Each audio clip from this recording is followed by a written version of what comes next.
Sunday morning. Well, live long and prosper.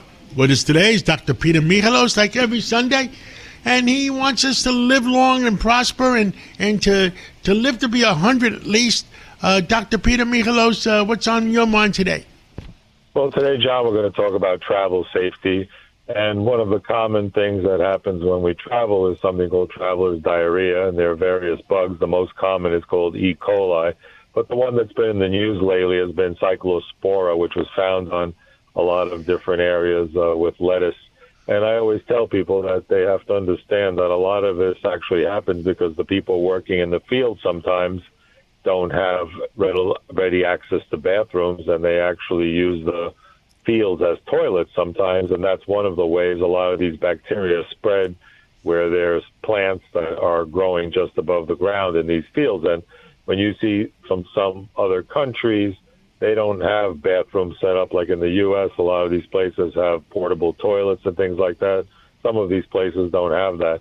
So that's why it's very important to, I tend to avoid, when I go out of the country, to avoid things like, lettuces and spinach and things that are growing in the field, unless I know specifically it's a very high-end hotel or restaurant where they're really cleaning and washing things off, because you can get, traveler's diarrhea. The good news is that with traveler's diarrhea, good old-fashioned Pepto-Bismol works quite well, because the bismuth actually does kill bacteria, and also good old-fashioned Cipro works well on E. coli. And as far as this outbreak in the United States with the Cyclospora, good old-fashioned Bactrim, which is two antibiotics in one, sulfamethoxazole and trimethoprim, works, and it basically kills the cell wall of this bacteria.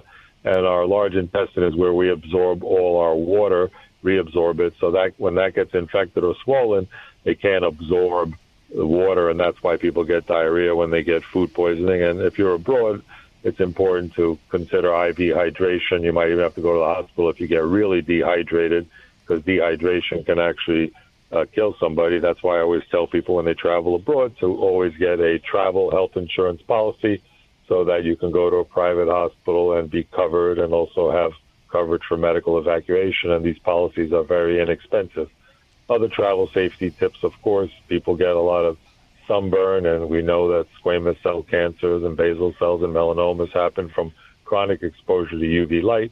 Buy a sunscreen, especially with little kids, that's SPF at least 30 up to 50, and that it's mineral-based, and the mineral-based is not toxic to the skin, and you don't get toxic things absorbed into your skin. And also wear protective UV glasses that block UVA and UVB, so it slows down cataract formation. Wraparound glasses are the best. And, of course, a hat with a brim, because places that are common for skin cancer are top of the ears, top of the cheeks, back of the neck, and the nose, of course. And that's why people who live in New Zealand get more skin cancers on the right, because they drive on the right side of the road. And here in the States, we get more skin cancers, left arm, left face, on the left side, because we drive on the left side. Also, when you travel, it's good to bring your copies of your prescriptions or a picture of your bottles, because if you lose them, most pharmacies, if you show them a picture of your prescription or the bottles, they will give you enough of a supply until you get back home.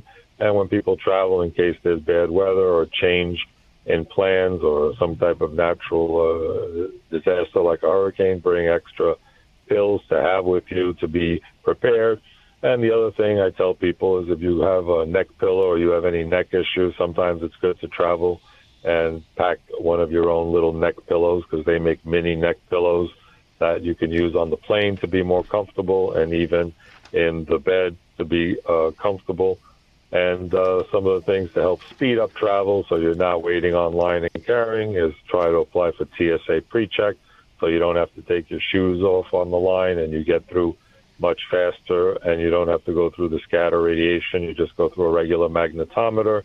And the other thing is, when you travel, if you can get global entry, if you're traveling in Europe or abroad, now with facial recognition, you just walk up and the scans your picture, and they tell you welcome home, and they tell you your name, and you walk right through. You don't even have to take your passport out. So technology has made things a lot better with things like Clear and TSA pre-check and global entry. And these are some of the things you can do. And also, when you rent a car, I always tell people, find out which car you're renting, And what I do is I quickly look up which car they're giving me, and I see whether it's in Europe or the United States that it has a 5-star crash test rating for front and side, especially when you're traveling with small kids. And when you're traveling with little babies, always get a rental car that offers the car seat options for children and small babies to protect them, because when we're abroad, the trauma centers don't exist like we have in the United States and many countries.